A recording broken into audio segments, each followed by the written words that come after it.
संसदीय व्यवस्था तुलनात्मक राजनीति और शासन के इस प्रश्न पेपर में अपने शासन के आधुनिक जो शासन है उसके स्वरूप के बारे में जो सिलेबस में निर्धारित किया गया है उसमें संसदीय शासन व्यवस्था और अध्यक्षात्मक शासन व्यवस्था के फॉर्म ऑफ गवर्नमेंट पर भी बल दिया गया है। तो आज अपन पढ़ेंगे कि संसदीय सरकार किसको कहते हैं, पार्लियामेंट्री जो सिस्टम होता है उसकी क्या विशेषताएं हैं। अपने भारत का जो संविधान है उस संविधान में केंद्र और राज्यों के मध्य संसदीय सरकार की व्यवस्था है।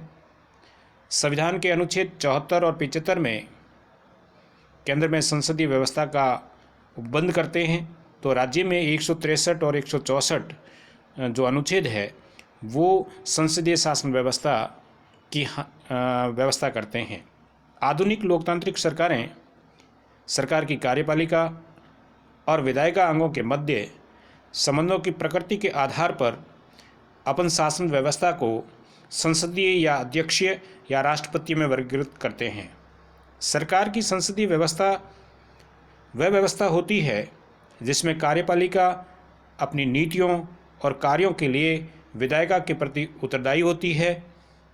दूसरी ओर सरकार में राष्ट्रपति शासन में कार्यपालिका अपनी नीतियों और कार्यों के लिए विधायिका के प्रति उत्तरदायी नहीं होती है। यह संवैधानिक रूप से अपने कार्यकाल के मामले में विधायिका से पूर्ण स्वतंत्र होती है। उसे हम अध्यक्षात्मक या संसदीय राष्ट्रपतीय शासन व्यवस्था के नाम से जानते हैं। संसदीय शासन व्यवस्था को कैबिनेट सरकार या उत्तरदायी सरकार या वेस्टमिनिस्टर सरकार के नाम से जाना जाता है तथा यह ब्रिटेन में, जापान में, कनाडा में और भारत में प्रचलित है। दूसरी ओर राष्ट्रपति सरकार को गैर उत्तरदायी, गैर संसदीय निश्चित कार्यकारी संस्था के रूप में जाना जाता है। ये अमेरिका, ब्राज़ील, रूस और श्रीलंका आदि देशों में प्रचलित है। आइवर जेनिक्स जैसे संविधान के विशेषज्ञों ने संसदीय व्यवस्था को कैबिनेट सिस्टम का नाम दिया है क्योंकि इसमें शक्ति का केंद्र बिंदु जो होता है वो कैबिनेट होता है। संसदीय सरकार को उत्तरदायी सरकार के रूप में भी माना जाता है क्योंकि इसमें कैबिनेट संसद के प्रति उत्तरदायी होती है। उसका कार्यकाल तब तक चलता है जब तक उसे संसद का विश्वास प्राप्त है। संसदीय व्यवस्था का प्रादुर्भाव करने वाली ब्रिटिश संसद के उद्भव के उपरांत उसे सरकार का वेस्टमिनिस्टर मॉडल कहा जाने लगा है। विगत कुछ वर्षों में ब्रिटिश संविधान एवं राजनीतिक जो विशेषज्ञ हैं वो प्रधानमंत्री को कैबिनेट के संदर्भ में समानता के बीच प्रथम प्राइमस इंटर पेरिस कहते हैं। हाल ही में प्रधानमंत्री की शक्तियों और स्थिति कैबिनेट में बढ़ी है। ब्रिटिश राजनीतिक प्रशासनिक व्यवस्था में प्रभावशाली भूमिका अदा करने लगा है। इसलिए राजनीतिक विश्लेषक जो है वो ब्रिटेन की शासन व्यवस्था को प्रधानमंत्री शासन व्यवस्था के नाम से जानते हैं।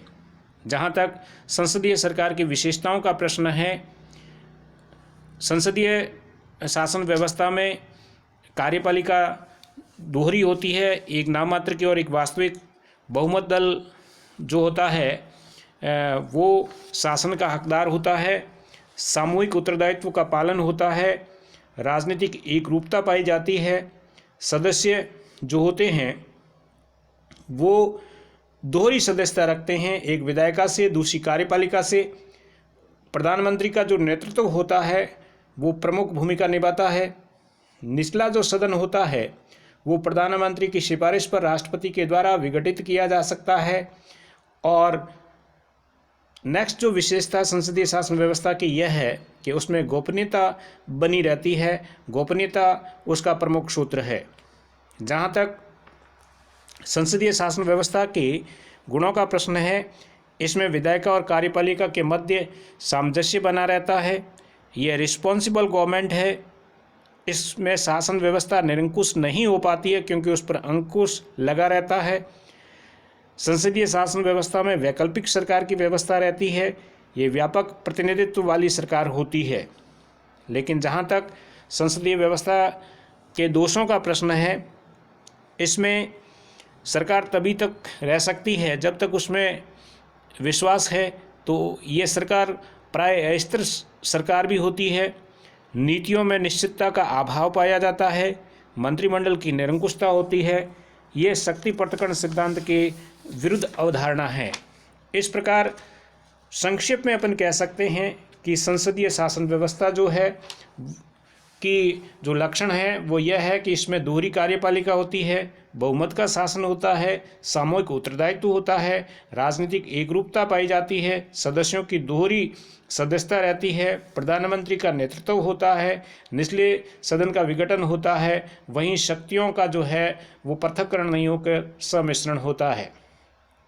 और जब गुणों की बात करते हैं तो व्यवस्थापिका और कार्यपालिका के बीच में सामंजस्य रहता है, उत्तरदायी सरकार होती है, निरंकुशता पर रोक रहती है, वहीं व्यापक प्रतिनिधित्व की व्यवस्था रहती है। अगर दोष की तरफ देखा जाए तो ये अस्थिर सरकार है, इसमें नीतियों की निश्चितता नहीं है, वहीं शक्ति विभाजन के ये विरुद्ध है, अकुशल व्यक्तियों के द्वारा शासन का संचालन किया जाता है।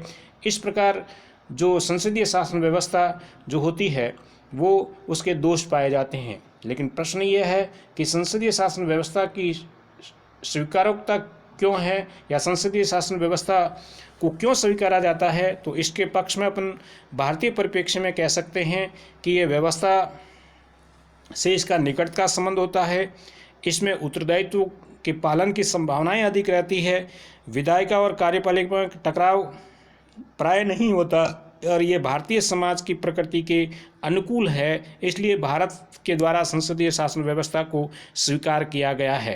तथापि भारतीय संसदीय शासन व्यवस्था और ब्रिटिश मॉडल की संसदीय व्यवस्थाओं में जो है वो एक जैसी व्यवस्था नहीं है, केवल नाम की समानता है।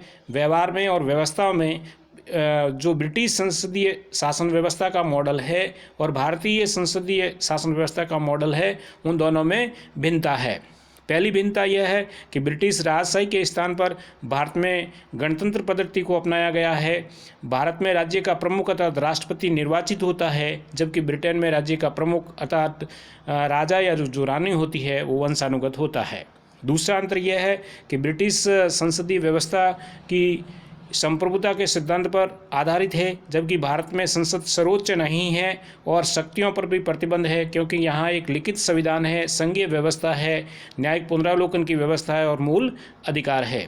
तीसरा अंतर यह है कि ब्रिटेन में प्रधानमंत्री को संसद के निचले सदन यानी हाउस ऑफ कॉमन्स का सदस्य होना चाहिए, जबकि भारत में प्रधानमंत्री संसद के दोनों सदनों में से किसी एक का सदस्य हो सकता है। चौथा अंतर यह है कि सामान्यतः ब्रिटेन में संसद सदस्य बगैर मंत्री नियुक्त किए जाते हैं। सामान्यतः ब्रिटेन में संसद सदस्य जो होते हैं बतौर मंत्री नियुक्त किए जाते हैं। भारत में जो व्यक्ति संसद सदस्य नहीं भी हैं उन्हें अधिकतम 6 माह तक की अवधि में बतौर मंत्री नियुक्त किया जा सकता है। नेक्स्ट अंतर यह है कि ब्रिटेन में मंत्रियों की कानूनी जिम्मेदारी होती है, जबकि भारत में ऐसी कोई व्यवस्था नहीं है। ब्रिटेन के विपरीत भारत में मंत्री को राज्य के मुखिया के रूप में कार्यालय कार्य के प्रति हस्ताक्षर करना भी जरूरी नहीं होता है। ब्रिटिश कैबिनेट व्यवस्था में छाया कैबिनेट, जिसको शैडो कैबिनेट कहते हैं, एक अनोखी व्यवस्था है। उसे विपक्षी पार्टी द्वारा गठित किया जाता है ताकि सत्तारूढ़ दल के साथ संतुलन बना रहे, अपने सदस्यों की भावी मंत्रालय के कार्यों के लिए वे तैयार किया जा सकें। भारत में इस प्रकार की कोई व्यवस्था नहीं है। तो इस प्रकार हम कह सकते हैं कि चाहे भारत ने संसदीय शासन व्यवस्था का जो मॉडल है वो ब्रिटेन से स्वीकार किया हो, लेकिन भारतीय परिप्रेक्ष्य के अनुसार उसमें परिवर्तन भी किए हैं।